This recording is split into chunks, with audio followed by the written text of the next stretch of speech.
Finally yes bank की सबसे बड़ी जो टेंशन थी वो खत्म हो गई, यानी एआरसी के लिए जेसी फ्लावर्स को फाइनल कर लिया गया है और उस डील को मंजूरी दे दी गई है। तो यहाँ पे आप देख सकते हो कि अब आने वाले समय में यस बैंक में अच्छे दिन की शुरुआत हो ही सकती है। सबसे बड़ी बात यह है कि आज यस बैंक स्टॉक में अच्छी खासी तेजी तो है, लेकिन बाजार साथ नहीं दे रहा है। बाजार में बड़ी गिरावट है, बैंकिंग शेयरों में भी गिरावट है। नतीजा ये है कि यस बैंक में हमें लगभग 3% की तेजी देखने को मिली है, वरना आज का दिन था यहाँ पे 10% से अच्छी तेजी बन सकती थी। तो यहाँ पे आप देख सकते हो बाजार में दबाव है, लेकिन यस बैंक का स्टॉक पॉजिटिव माहौल के साथ आगे बढ़ रहा है। अभी बाजार शुरू है, वॉल्यूम जबरदस्त है, पिछले एक महीने में सबसे अच्छे वॉल्यूम में कामकाज हो रहा है। इसका मतलब यह है कि यस बैंक में अब आने वाले समय पॉजिटिव माहौल बन सकता है। तो यहाँ पे सबसे पहले हम आज के ट्रेडिंग को डिस्कस करेंगे। अभी लगभग 1 बजे का टाइम है। स्टॉक आज ओपन हुआ 16.80 पर, 16.70 का लो बना और हाई है 17.20 का। अभी फिलहाल स्टॉक 16.90 पर ट्रेड कर रहा है, 3.05% की अच्छी खासी तेजी है। अब आप देख सकते हो कि यस बैंक के स्टॉक ने अच्छा रिटर्न लोगों को दिया है। अब जिसने 1 महीने पहले निवेश किया होगा उसको आप देख सकते हो कि करीब 30% का अच्छा रिटर्न देखने को मिल रहा है, लेकिन जिसने 6 महीने पहले इन्वेस्टमेंट किया उसको भी लगभग 30% का ही पॉजिटिव रिटर्न देखने को मिल रहा है, क्योंकि 13 के आसपास प्राइस थी, आप देख सकते हो। और यहाँ पे देखें तो किसी ने 1 महीने पहले भी इन्वेस्टमेंट किया होगा उसको भी लगभग 3% की तेजी देखने को मिल रही है, क्योंकि आप देख सकते हो 16 के आसपास की प्राइस थी।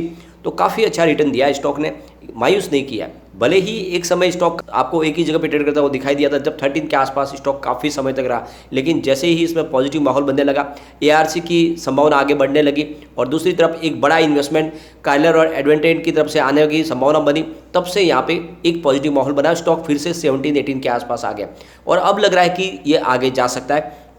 अगर मैं आज इसके वॉल्यूम को एनालिस करें तो पिछले 1 महीने पहले इसका 13 करोड़ का वॉल्यूम था, 1 वीक पहले 12 करोड़ का वॉल्यूम हुआ था, कल 10 करोड़ का वॉल्यूम था, लेकिन आज 1 बजे के आसपास 15 करोड़ का वॉल्यूम हो चुका है। अभी बाजार शुरू है, मतलब आज वॉल्यूम में और ज़बरदस्त बढ़ोतरी हो सकती है।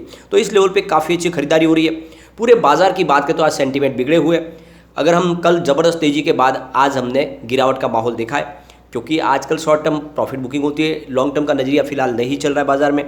निफ्टी 50 की बात करें तो 17,725 के स्तर पर अभी फिलहाल निफ्टी 50 है, जहाँ पे हमें 0.51% की गिरावट दिखाई दे रही है। निफ्टी बैंक की बात करें तो 41,092 के स्तर पर है, जहाँ पे 0.91% की गिरावट है, यानी 375 पॉइंट गिरावट है निफ्टी बैंक में। अब यहाँ पे निफ्टी पीएसयू बैंक की बात करें तो 3,197 के स्तर पर फिलहाल गिरावट के साथ में ट्रेड हो रहा है, 1.05% की गिरावट है। निफ्टी प्राइवेट बैंक की अगर बात करें तो यहाँ पे 21,125 के स्तर पर 1.06% की गिरावट है। तो देख सकते हो कि सभी बैंकिंग सेक्टर में, चाहे वो सरकारी बैंक हो या प्राइवेट बैंक हो, लगभग 1% से ऊपर की गिरावट है। उसके बावजूद भी यस बैंक में स्टॉक में जब 3% की तेजी है वो काफ़ी अच्छी है, लेकिन न्यूज़ बहुत ही बड़ी थी, इसके हिसाब से यहाँ पे तेजी और भी बन सकती थी, लेकिन बाजार के सेंटीमेंट बिगड़े हुए। यहाँ पे आप देख सकते हो कि लेटेस्ट जो न्यूज़ निकल के आ रही है, जेसी फ्लावर्स के साथ में इनकी डील को फाइनल कर दिया गया है।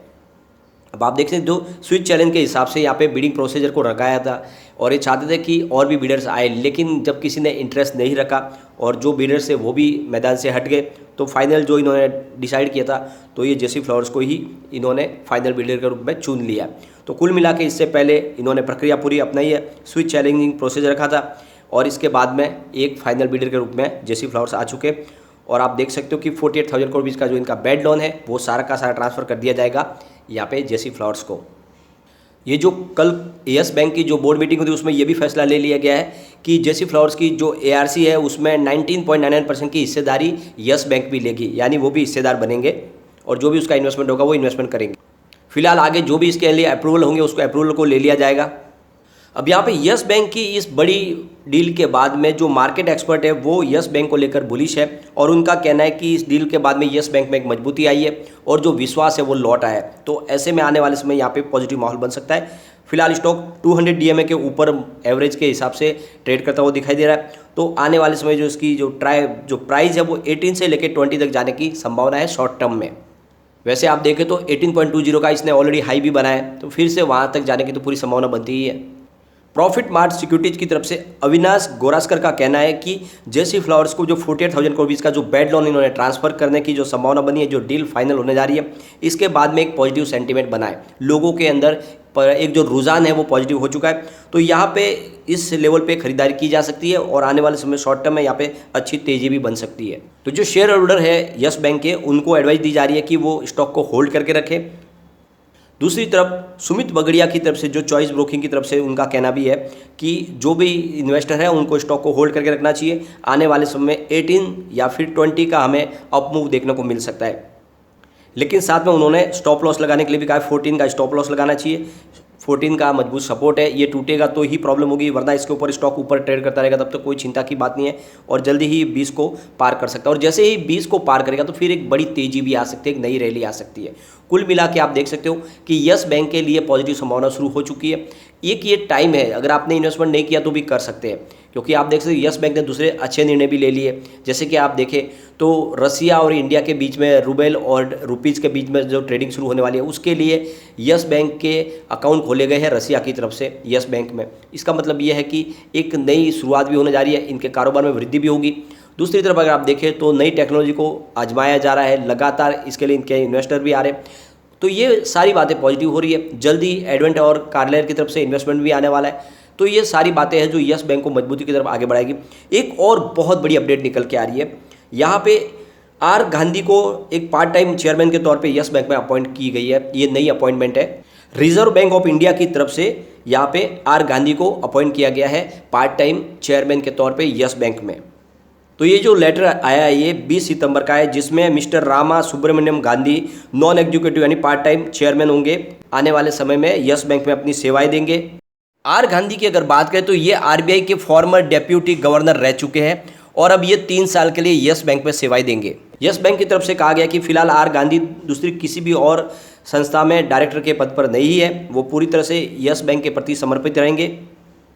फिलहाल आर गांधी फाइनेंशियल सेक्टर में पॉलिसी एक्सपर्ट और एडवाइजर के पद पर काम कर रहे हैं।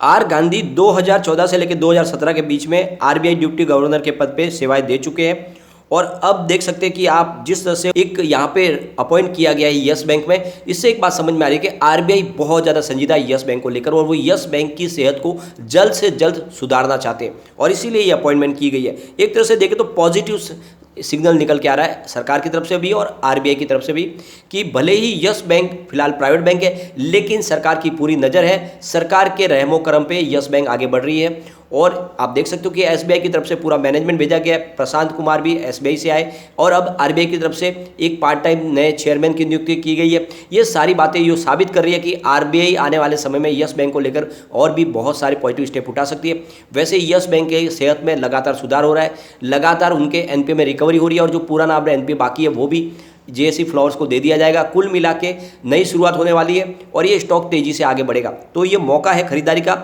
और इस समय आपने इन्वेस्टमेंट नहीं किया तो कर सकते हैं और जिसने भी इन्वेस्टमेंट किया हुआ है वो लॉन्ग टर्म के लिए बने रहे, कम से कम इसको 2 से 3 साल दीजिए, ये स्टॉक आपको मालामाल कर सकता है। जिस तरह से लगातार यस बैंक में पॉजिटिव अपडेट आ रही है, ये एक तरह से बहुत बड़ा पॉजिटिव सिग्नल है जो आपके निवेश को कई गुना बढ़ाने की ताकत रखता है। तो निवेश को बनाए रखें, लेकिन फ्रेंड कोई भी इन्वेस्टमेंट करने से पहले अपने फाइनेंशियल एडवाइजर के बारे में ले ले या अपना खुद का रिसर्च करें, क्योंकि मैंने वीडियो आपके एजुकेशनल पर्पज के लिए ही बनाया। वीडियो पसंद आए तो लाइक से जरूर कीजिए और चैनल को सब्सक्राइब कर दीजिए। थैंक